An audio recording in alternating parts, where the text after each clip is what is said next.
Rich people are treated differently than poor people. That's absolutely normal. Not only that, they treat people differently. Look at the big hospitals, where they place people. Okay? It's worse than some. I don't know what all the references are. I don't want to say that. But they make so many people sit on beds, and there are no curtains, and they collect the bedpans and keep them there for an hour, 2, 3 hours.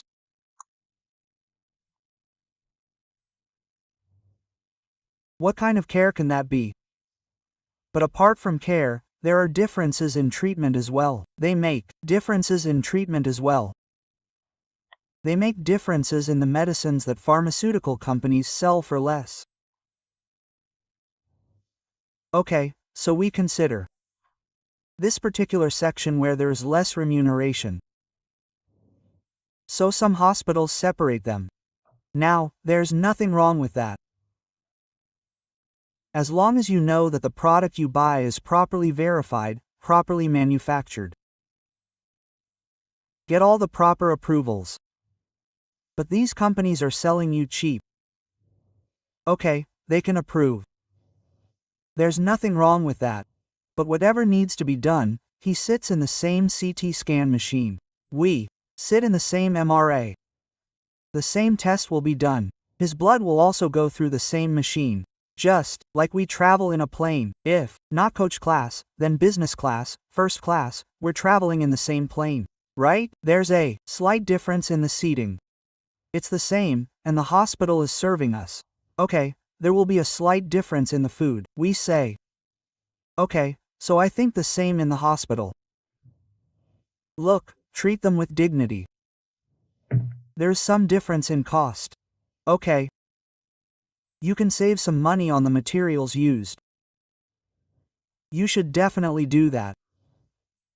But have you seen that sometimes it happens that the customer walks in, and the patient walks in? Okay, in the hospital. And then, by looking at their faces, the administrators decide what kind of package to offer them. Who can be looted, who can't, who should be given good treatment, who should be given a few extra things. Do they do that? This happens every day. Every day, in India, there are 70,000 hospitals in our country. 70,000 of these 70,000 hospitals are in the public sector. Okay? And 65,000 hospitals are in the private sector. Okay. So, you must have heard stories about the public sector. Things are completely different there. If we compare at least some differences in the private sector with the public sector, then there can probably be some difference. That's why people in India have a greater focus on the private sector. Yes, because they look at the healthcare system there with confidence, with some guarantee. You know, out of 91,000, 65,000 of our hospitals are these. Yes, out of the total 70,000, 26,000 are in the public sector. Okay, and the balance is in the private sector. Okay? And these hospitals range from 10 beds to 1,000 beds, and even 1,200 beds. Okay? So, it's very common for you to decide based on the people. If it doesn't happen at the entrance, then after the entrance, when you're in bed, we can find out about them, what their business is, where they're from, what their profession is. People change that too in their bills. Okay, that's why I keep saying that India needs insurance. Healthcare insurance. Okay, today only 25 to 30% of patients and citizens have healthcare insurance. And that too, it's not proper. 70% of our people don't have medical healthcare insurance. Out of that 70%, some people have insurance from our Prime Minister's PPGMG and some from the state government. In our state of Telangana, there's Arogya Krishi insurance. Police officers are called Arogya Varta insurance. Similar insurance exists in Kerala, Tamil Nadu, and Maharashtra, and similar BJP insurance programs exist. State governments run these programs.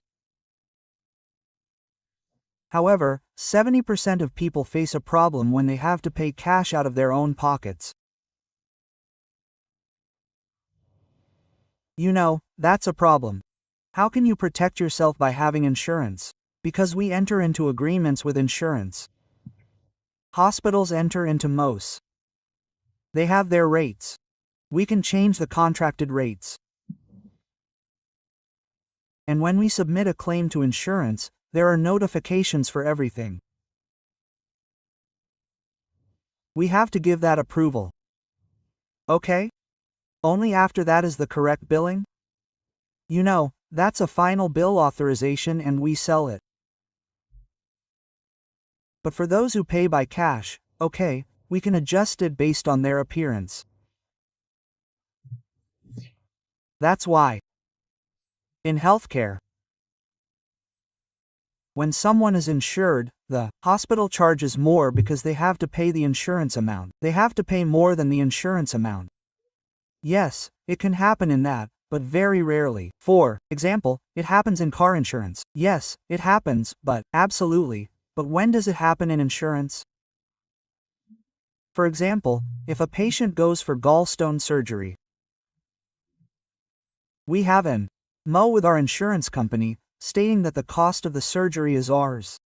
1 lakh, or ours, 12,000. We enter into that MO, so the insurance claim has a 10% variability and discount. We have to follow the agreement, and we cannot charge even a single penny because patients complain. If we complain, an investigation begins. So, they can suspend the hospital's MO. Therefore, there is very little scope for action in insurance. Okay, but if you have insurance for 1 lakh rupees, okay, so you have insurance for 2 lakh rupees, but your upcoming surgery is for 5 lakh rupees, then in that situation, we tell people that your insurance coverage is exactly 2 lakh rupees, and you have to pay 3 lakh rupees out of your pocket. We also provide the full billing in the consent form before admission. This is called financial counseling. So, after seeing the doctor, they will go to a financial counselor, and the counselor will explain it. You will undergo surgery. You will stay in the hospital for 5 days. This is your bed eligibility according to your insurance. Okay? And based on your bed eligibility, you know, this is the insurance approval. So, they have to make other arrangements and brackets. Thank you so much for watching this clip till the end.